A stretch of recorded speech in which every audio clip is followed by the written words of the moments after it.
다이나 가와라에 하아에 사시미 베티비 가르쳐 장마냠도 다진 진신기와 토소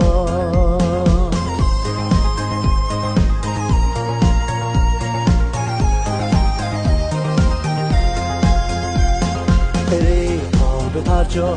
나이 다이나 가와